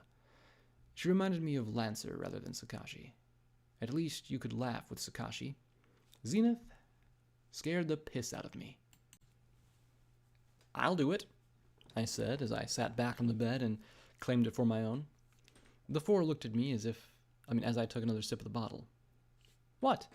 Doc wants me to stay? I'll keep an eye out for her. No problem. Velvet looked at me skeptically, and I gave my best, trust the strange cyber pony in the clinic smile. Finally, fatigue or bad judgment prevailed. All right, we'll see you in the morning. Little Pip sighed as she looked at her hooves. Velvet Remedy gave a bedside smile. I'll suggest that Homage wait till after the procedure. Indeed. It will be difficult for them to beat her old record if she is not fully restored. Zenith deadpanned. Little Pip's depression was overcome by furious embarrassment, and I looked from one to the other. Record? Was I missing something here? The little unicorn was rendered speechless as her friends left. Calamity had the bottle balanced on his flank as he trot out singing. Wild pea, got myself some wild pea. I looked back at little Pip as the doctor went back to his office. You have some interesting friends, kid. She glanced at me as she slid back into a funk. Yeah, they're great. She clenched her jaw and then smacked her hooves together hard. Damn it, it should have worked. I take it whatever it is whatever got you all shot up? I asked as I slipped off my bed and trot over to her. She frowned and nodded. So, what went wrong? I asked as I held out the bottle. She took it with her magic and then sighed. I needed something of Red Eyes, but I couldn't convince them to let me speak with him, or whoever was in charge of that army out there. I got frustrated, yelled, and they started shooting. So I shot back. Only there were a lot more of them than there were me. If Calamity hadn't been ready, I don't know. I know Red Eye doesn't want me dead yet, but that doesn't mean some overeager thug of his might not kill me anyway, just to be on the safe side. She took a drink, and her eyes bulged as she gulped and then coughed. And I thought apple cider was bad. What is this stuff? 80 proof, I replied with a smile as I took the bottle back and took another drink with my hooves. How'd it happen? Little Pip asked as she looked at my horn. Oh, no big deal, I replied as I tapped my four hooves. A bunch of bucks were in a raping mood. I was with a filly friend of mine from a stable, good kid, and so I made sure that they focused on riding with me rather than looking for her. Of course, when they got bored with me, they started looking anyway, so I shot one with my horn. I rolled my eyes. Needless to say, blew their mood, so they chiseled my horn off. After that, my friends showed up and saved both of us. I took a drink as she stared at me in horror. No big deal. I mean, plan still worked. If they'd thought to take my horn off when they nailed my legs down. Funny how I didn't feel horror at it. I didn't feel anything at all, thinking back to it. They nailed your legs down?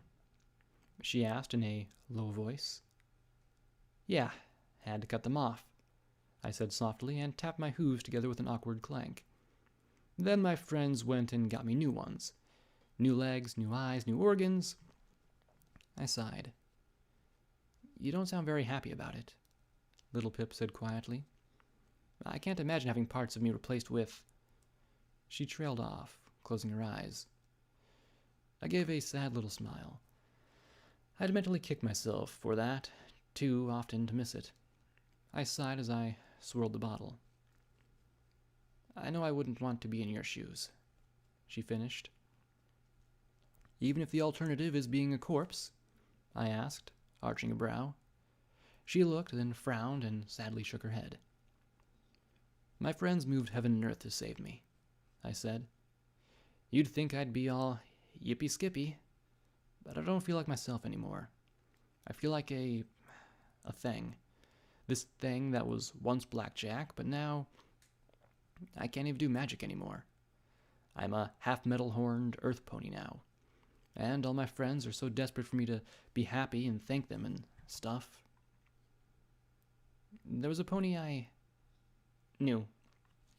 She was smart and good, but she made some mistakes, and she was dying. Little Pip shivered a little. To save her, this monster I'm trying to fight, absorbed her. Technically, she's still alive. Or something. Clearly not something good. Not that I think... She said hastily, then paused. Sorry, she said, scowling. It's tough. Celestia's flaming solar anal probes. Why the hell do some ponies do that? Why would anyone do that? It makes me so mad. She frowned at me. At least tell me you blasted those bastards so they'd never do that again. She sounded like P-21. I wondered if she understood. I let them go. At least I hoped they were let go. I wouldn't put it past P-21 Glory or Rampage to have extracted some vengeance on my behalf. You what? She blinked, eyes wide. I let them go. I was dying at the time, I replied with a shrug. Killing them wasn't going to make me any less dead, or my butt hurt any less. I sighed as I looked out the dark window. Maybe I was wrong. Maybe they'll just do it again. Maybe if I catch them, I'll have to kill them anyway. But at least I could give them a chance. She smiled and took the bottle, sniffed, and then passed it back to me.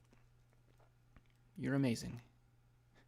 Wuss, I teased and took a drink. Amazingly stupid and naive, anyway. Was that a buzz? I really hoped it was a buzz. Amazing at getting ponies killed. Amazing at hurting folks who don't deserve it. I sighed. Ugh. Was this whiny before I died? What do you mean? She asked with a frown.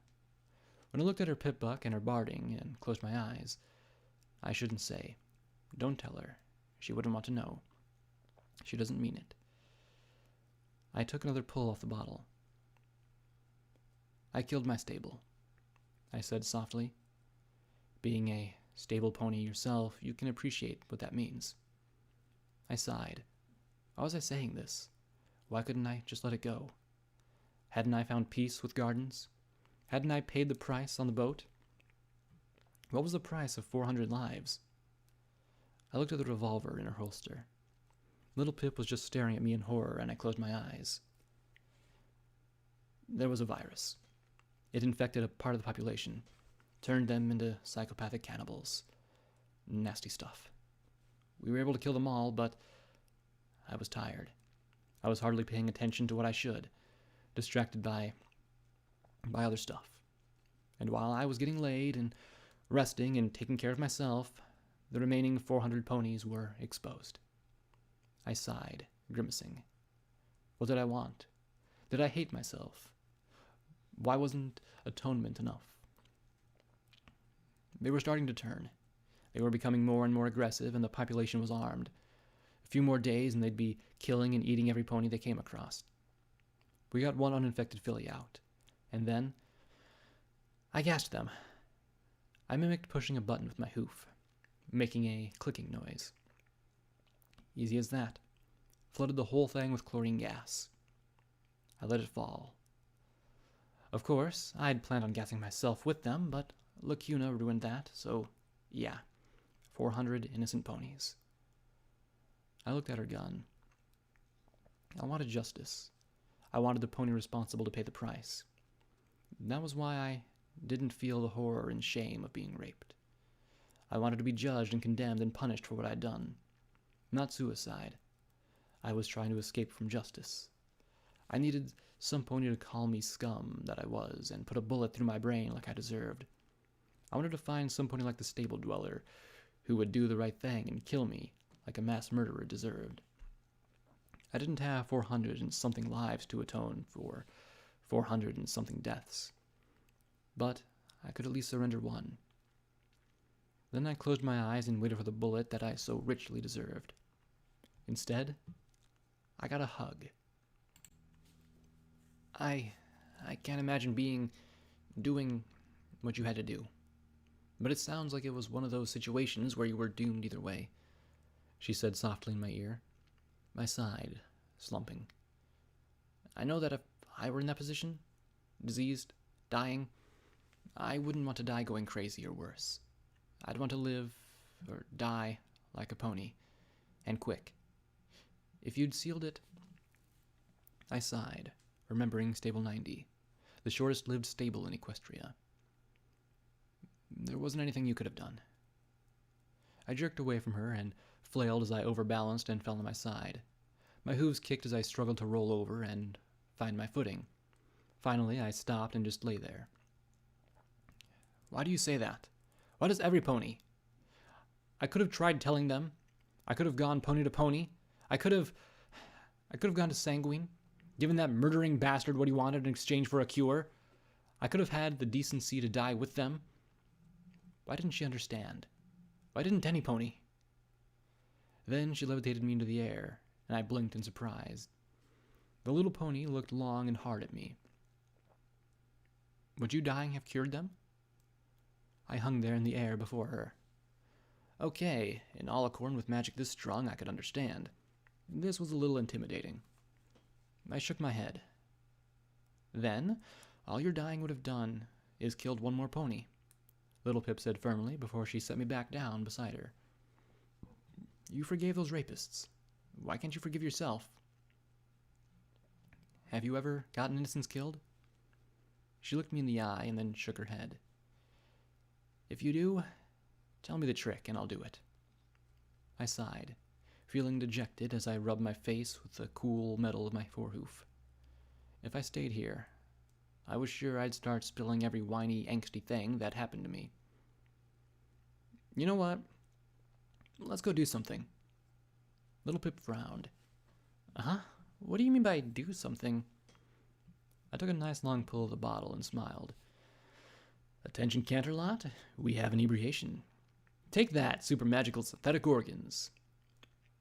I thought we were supposed to be waiting here. You were waiting for a Healy taint purging. You can do that anywhere. All I'm supposed to be doing is being observed. You can observe me anywhere. So, do you want to waste time here trading sob stories? I asked as I slipped to my hooves, a little more carefully this time. It's 2 a.m, she said with a disbelieving smile. So, haven't you ever worked a late shift? Trust me, there's something somewhere, some trouble that we can get into, I said with a wiggle of my brows. How did I let you talk me into this? Little Pip shrieked as the first wave of screaming, clawing ghouls came charging at us.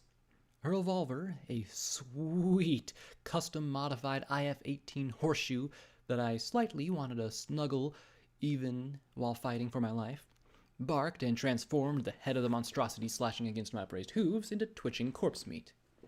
I heaved the body away from me and onto a crowd of 3 more. It was amazing.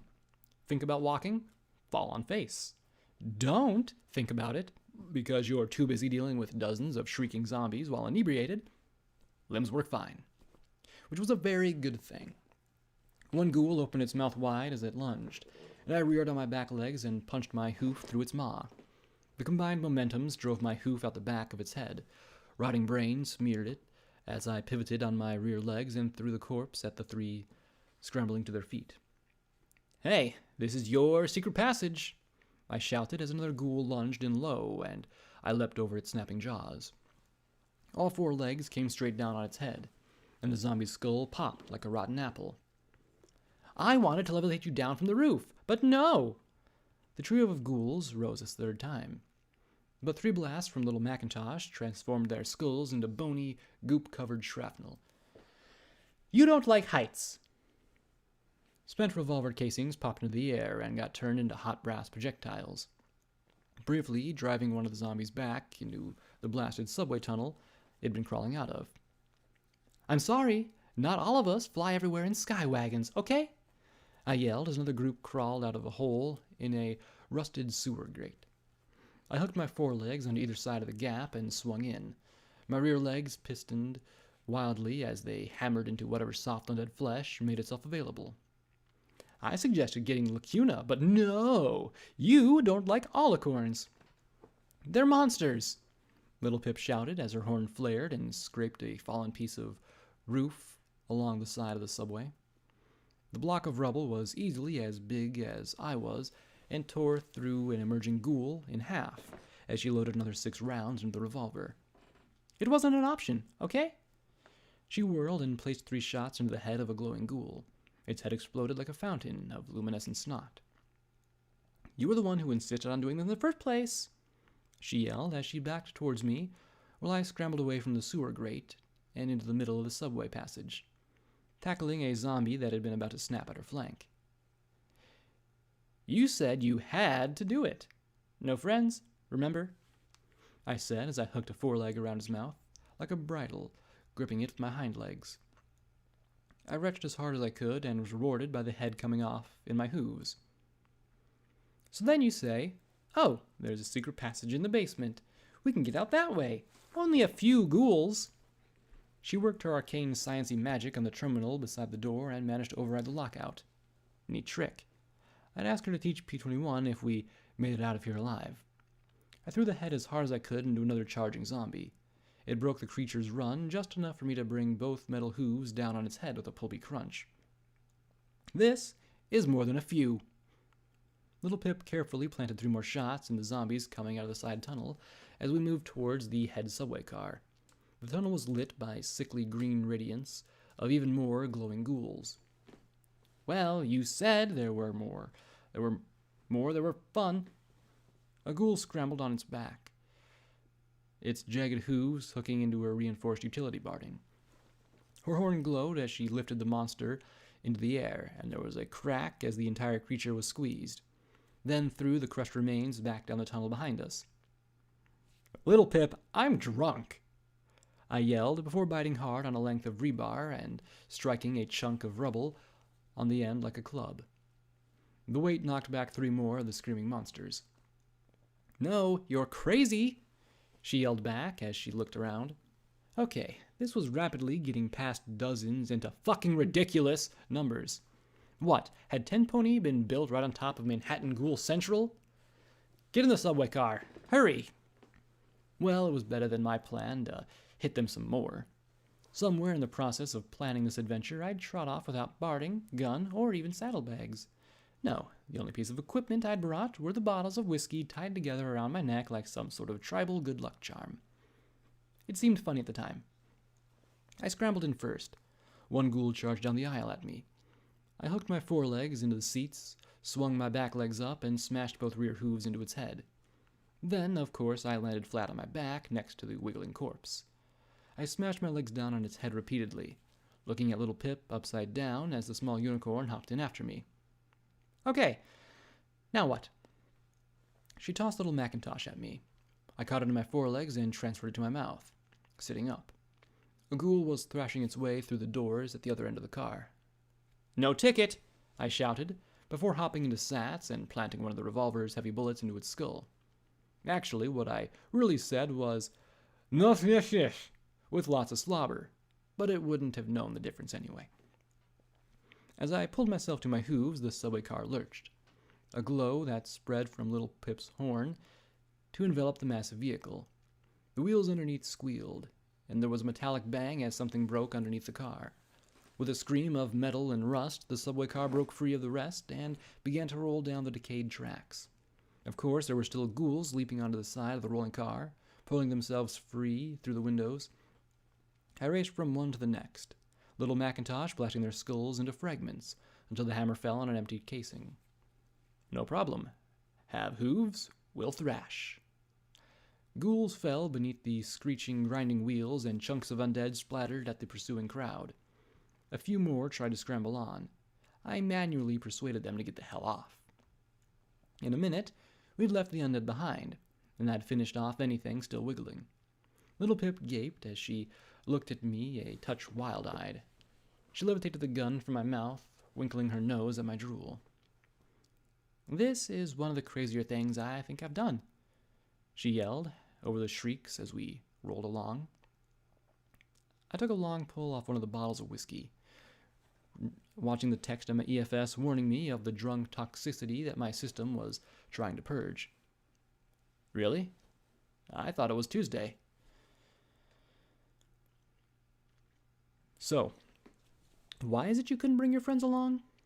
I asked as we made our way through the subway station. I mean, Zenith I can understand. She has that whole I can kill you with a hoof vibe going. Calamity seemed okay, though.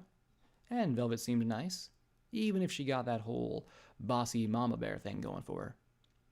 Little Pip was drinking a healing potion she'd found locked in a medical supply cabinet. The sight of it had floored me. Healing potions as fresh as you please, even after 2 centuries. Sweet Celestia, something obscene, something... Where did Little Pip learn to swear like that? And Hoovington suck. She sighed as she looked at the empty potion bottle. "It's complicated. I'm going up against 2 monsters, and each one wants me to destroy the other. Both have armies and power, and one can't even read minds." Ouch. I winced, then extended my fingers to carefully pick up a piece of scrap metal. "Eat, huh?" I tried to bite it in half. Nothing. Finally, I stuck the chunk in my mouth and felt a strange warmth. The rusty lump softened to the consistency of taffy. Tasted pretty good, too. I smiled as I chewed the lump of metal and swallowed, then caught Little Pip's shocked stare. Okay, maybe it was a little freaky. "What? I'm on an iron diet." She snorted, and I smiled as I took another drink. "Well, if I take Calamity along and he gets too close, and he gets his mind read, then it's game over." She sighed, then floated my offered bottle over and took a drink herself. "Velvet Remedy? Well..." A small smile spread on her face. "She's a special kind of girl. She wants to help every pony she can, even slavers and monsters, and every pony. So if she knew what I was going to do, well, I don't know, she might try to stop me." "And Zenith?" I asked with a smile. "Same deal as Calamity? Or would she headbutt the beastie?" She looked a little sad, then a little guilty. "Pretty much." "So once you get the bomb, then what?" "Then?" She smiled. "Then I blow Red Eye's citadel to the moon. I think it's the most you should know." She wasn't telling me something, but then she fought mind-reading things. I imagined great big tentacle brain monsters. Ooh, or maybe magical computer things. I chuckled, taking a drink. Considering the shit I'd dealt with, who was I to insist she tell me more? Then she gave me a small, thankful smile. "Thanks for helping me with this blackjack." "Thanks for giving me something to do," I said with a laugh. "Shoot at me, stab me, or fuck me. Do whatever you want to do. Don't let me think." She blushed. Why was she blushing? Why was she acting all glorious? "So, next part of the plan?" I asked with a smile, as I stood and turned towards the doors leading outside. "We make like the stable dweller, you drop a building on them, and I thump anything that's wiggling, right?" Then I blinked when she didn't call me an idiot, or laugh. I looked back at her, and... was she staring at my ass? Little Pip? Maybe she really liked my hardware. She snapped to and looked at me. Wow, she blushed just like Glory. Right, the plan. The planning things with the, planning stuff. plan. Was she actually checking me out? Celestia. Something. She had been, and I couldn't help smiling. I could count the number of mares interested in me. Well, honestly interested rather than planning to sell me out, on one hoof. I turned slowly towards her and watched her eyes get big as she gave me a crooked smile. Little Pip, I said as I leaned towards her. I'm sorry. Her ears fell. But I'm just not drunk enough to think this is a good time, with the surgery and mission and everything. Wow, I didn't know a pony could achieve that shade of red. Oh, I mean, I shouldn't... She started to babble. So, I kissed her. I was also quite delighted to discover she was an exceptionally sweet and adorable kisser, and despite how embarrassed she was, she definitely kissed back. Now she was red and stiff as stone. I imagined breakers blowing in her head. Celestia's flaming cunt drips, she muttered, then sighed and rolled her eyes. Have I no fucking self-control? But I am drunk enough that one kiss seems okay. I pointed out with a laugh as I walked to the door. You grew up in the wrong stable, little Pip. If you were really into mares, you should have been in 99. She snapped out of it a second later. Yeah, but didn't you say it was a horrible, brutal rape factory or something? Did I mention that? I told her something about 99 like that. My brain was a mite fuzzy, but the alcohol was definitely lubricating the whole walking thing. Well, yeah, it was. But for a mare that really likes other mares, well, I looked right at her with a wide smile that I think set her blush in stone. I think you'd have fit in just fine. I'd love to have had you in my stable. Then I took a deep breath. Anyway, don't you have a leader to sweet talk? She stared at me, then shook her head hard. Right. With the talkie, sneaky, plan thing. She thumped her temples lightly. Next time you want to mess with me, could you, I don't know, just shoot me? Kissing you was funner. Oh my, there she went again. Didn't any pony ever hit on this mare? Sure, she was insanely gorgeous, but she was outrageously cute. Okay, so we got to trot up close enough to speak to some pony in charge without getting shot at. Yeah, and the camp's huge. I don't know if I have a stealth buck that'll last that long. So, plan B. She blinked and looked at me warily. I'm not sure I want to know. Last time I did this, my friend shot me. A lot. Little Pip said as she tried on the red sash onto one of Red Eye's enforcers. Last time I did this, I had to eat my friend's heart, I said as I made sure my nice artificial legs were good and covered up before slipping on a pair of battered sunglasses. She looked at me for a moment and finally asked the million bottle cap question. Blackjack, how in Luna's frosty bits are you sane? I looked back at her. That was a fair question. Maybe I'm not. I do what I can to help and do what I have to win. I looked at her in surprise. Don't you? She dropped her gaze. Some things you shouldn't do. Well, yeah, I mean, you gotta make sure winning's worth it, I said as I turned towards her. And sometimes you screw up big in the process. But nothing's worse than losing because you sat on your hooves when you should have acted. I rolled my eyes and looked at the knocked out guards we'd gotten uniforms from. Would you break a promise to a friend? She asked, not meeting my eyes. Look, I'll explain to Homage about the kiss, I said with a sigh and a smile. She flushed again, then shook her head. I don't mean that. She adjusted her helmet so it covered her horn. She stomped her hooves once. Damn it, why is this so hard? I sat as she struggled. I feel like I can't trust myself. She closed her eyes. I had a problem with a drug a while back. Party time menthols. Brain enhancers. Right. Rampage chews them all the time. Those are out, I said with a confused smile. Actually, I had no idea if she ate party time or not. It never occurred to me that there might be different varieties. Exactly. They make ponies more agreeable, nicer, charismatic, she said. They're also extremely addictive. It was a big, big problem for me. Sounds useful. Got some? I asked.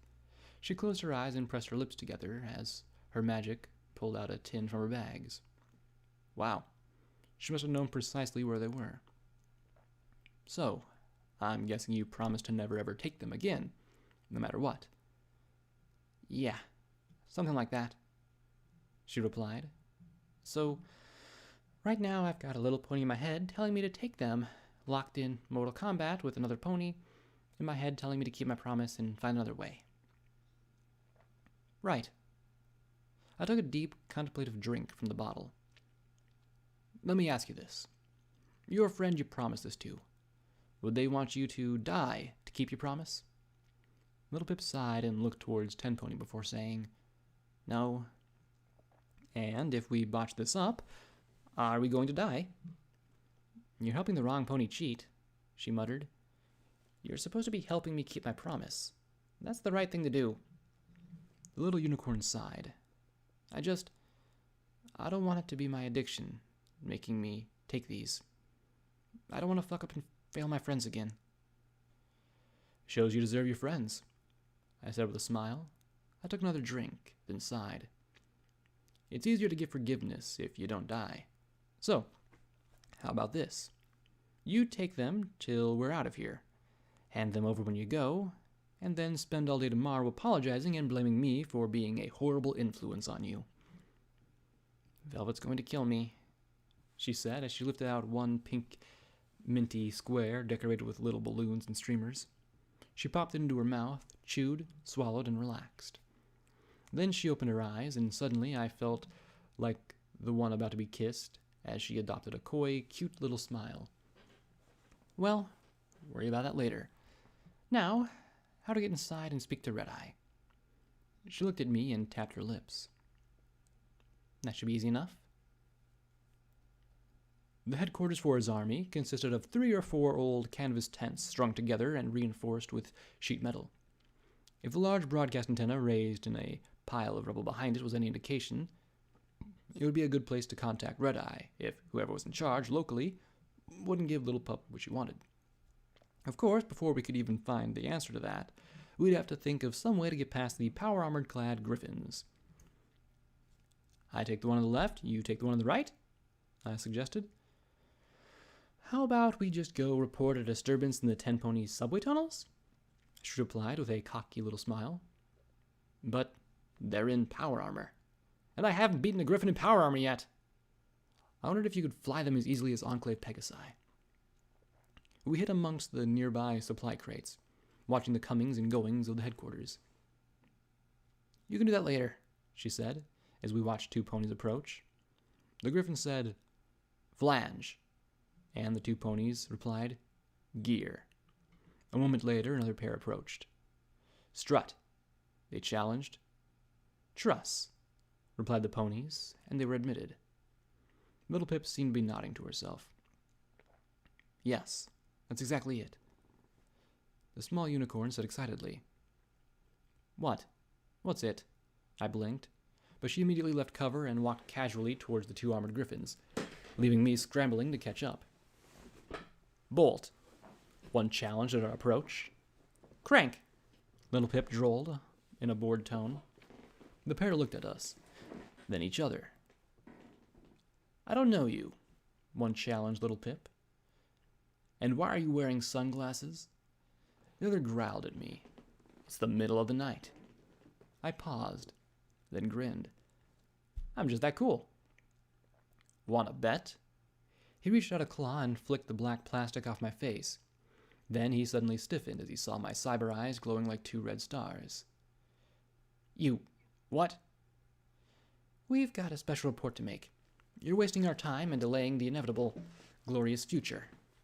Little Pip said imperiously as she tapped her hoof with a perfect stomp for indicating irritation rather than annoyance. The pair looked visibly shaken as they carefully handed back the battered sunglasses and waved us through. "You should have been an actress," I murmured. "Are my eyes really that freaky?" "No, but Red-Eye has that kind of effect on his followers." The pair that had entered before us were trotting back out again. We followed the sounds of speakers and equipment into a small room with a desk and shelves of paper. 2 tired-looking middle-aged mares sat at desks with piles of papers around them. The larger room with communications office, opened off, was filled with maps of Manhattan and other cities around the wasteland. A bunch of symbols had been drawn on them. In particular, the locations of freaky MAS-EBS towers were all outlined in red. I sure didn't look like Red-Eye thought in small terms. "Your report?" the lime green mare asked us as her eyes went from one of us to the other. They went really round as little Macintosh came out. She opened her mouth to yell, but little Pip's magic glow forced her mouth shut. I leapt on the other and got her into a headlock, effectively wrestling her to the ground. My fingers popped open, and I held her mouth shut as well. "Now, what do we do with them?" she asked in a small frown, as she looked at the pony with earphones on, sitting, obviously, at the radio with his back to us. "Got any wonder glue?" I asked with a small smile. She smiled back. The 2 mares found their hooves glued together and their lips duct-taped shut, just glaring at me as little Pip talked to the radio operator with the pistol pointed to his head. I really hoped his loyalty to the cause didn't make him realize a gunshot would get us killed pretty quick. A few minutes later, he got to join the glue party as little Pip put on the headphones. "Keep an eye out," she said as she closed the big canvas flap between the rooms and started talking in a low voice. I took the 3 incapacitated ponies into the corner. "Okay, so, waiting in the middle of an empty camp. Enemy camp. Smart thing to do would be to wait attentively for some pony to approach and intercept them with a story or plan to lay them outside the reports room. But I had to admit that these were some awfully pretty maps. It looked like... I looked at one marked Hoofington. There was the core, the little districts surrounding it, the Collegiate, Rainbow Dash Skyport, Megamart, Elysium, Arena, Ironman Naval Base, Grimhoof Army Base, way off to the southeast. That was new. Luna Space Center was next to it. Scrapyard. All 4 broadcast towers. Hippocampic Research. There wasn't anything printed on the map, but there was a bright red circle exactly where my pip-buck said it would be. I reared up on hind legs, marveling at how they kept it upright, like some kind of freaky zebra. They let me get a good look at the map. The top of it, that is. A green line had been drawn from the circle under the core out to the rail lines that led straight to Philadelphia. In contrast, Paradise was simply a yellow sticker. Why the hell would Red-Eye be working with Sanguine? I glanced at the leg containing my pip-buck. Brass had said that some pony was holding Sanguine's hooves to the fire. Some pony like Red-Eye? Oh, my mane was inventing all new creepy sensations now. I thought of Red-Eye getting his hooves on EC 1101. If he was a cyber pony, then the odds he could get it to work for him with those nasty ends. I'd been so fixated on the projects, maybe the real threat was something very here and very now. "Excuse me," a voice said from the door. A pair of runners stared at me and then at the 3 prone ponies. I extended my fingers and slowly pulled my glasses from my face. I stared long and hard down at the 2 bucks and said, as low and cold as I could manage, "Yes." One stammered as he stared up at me. Slowly I walked, and step after step on my hind legs towards the pair. "Are you going to trouble me too?" I growled as I looked at the 2 bucks, bigger, stronger, and more heavily armed than I. One reached into his saddlebags and handed over a folded stack of papers. I took them in my freaky metallic fingers. "Thank you," I said in as deep a tone as I could manage. I was somewhat shocked to feel, well, anything. Somehow the legs conveyed tactical sensation. Nodding, they staggered back and trot for the exit as quickly as they could without running. Was that thing drunk? One asked the other. I rushed to the flap and made a hurry-up gesture with my hoof. She waved me away and then said, "Give it to me, and you get what you want. And I get what I want." Then she added, "Of course, you don't trust me." And, "I've seen her. You've seen her? Can you think of another way?" "Excuse me," a female voice said behind me. I slowly turned, as dramatically as I could. Then I saw the red feathers, the tawny flanks, the wide eyes of a griffin I'd seen a few days back. A griffin who I'd glued to the side of a boxcar outside the scrapyard. We stared at each other for a moment. "You!" Scarlet shouted, pointing a claw at me. "I suppose you'd remember a mare that cemented you to the wall." "Alarm!" she screamed at the top of her lungs. Well, time for plan D. I raced and tackled her, and we went flying into the canvas wall behind her so hard that it split. We were rolling, screaming, clawing, and squawking as she scratched at my limbs and pummeled and kicked me like mad. The chaos was spreading by the second as we snapped one of the poles holding the section of the tent. There was more shouting and scuffling, but thankfully no gunshots yet. Then we were rolled out in front of the tent, and I finally had Scarlet in a headlock. Okay. No alarms from... Slowly I looked up at dozens of very well-armed ponies and griffins surrounding the pair of us. Wow. That was a lot of guns. "Hold!" boomed a voice that made every pony, including me, jump to their hooves. Oh, wow. I'd thought having seen Lacuna, that I understood just what an Alicorn was like. Big, wings, horn, pretty standard stuff. Really? Right? Wrong.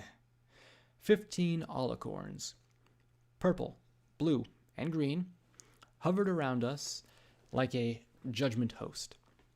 They were surrounded in shimmering shields and looked fit to blast me to chunks. Only one thing saved me. The leader of the host pointed her blue hoof at me and boomed in shock. "You! What are you doing here? You should not be here. The goddess demands to know what you are doing here." I pulled off what shreds remained of my disguise and tossed them away. Then I pulled out one of the last bottles of Wild Pegasus and tugged it free, holding it in my fingers. If I was going to have to deal with a goddess yelling, I needed more alcohol. The Alicorns were so stunned that I was able to take a good long pull of the bottle. Well, I had to get fixed up.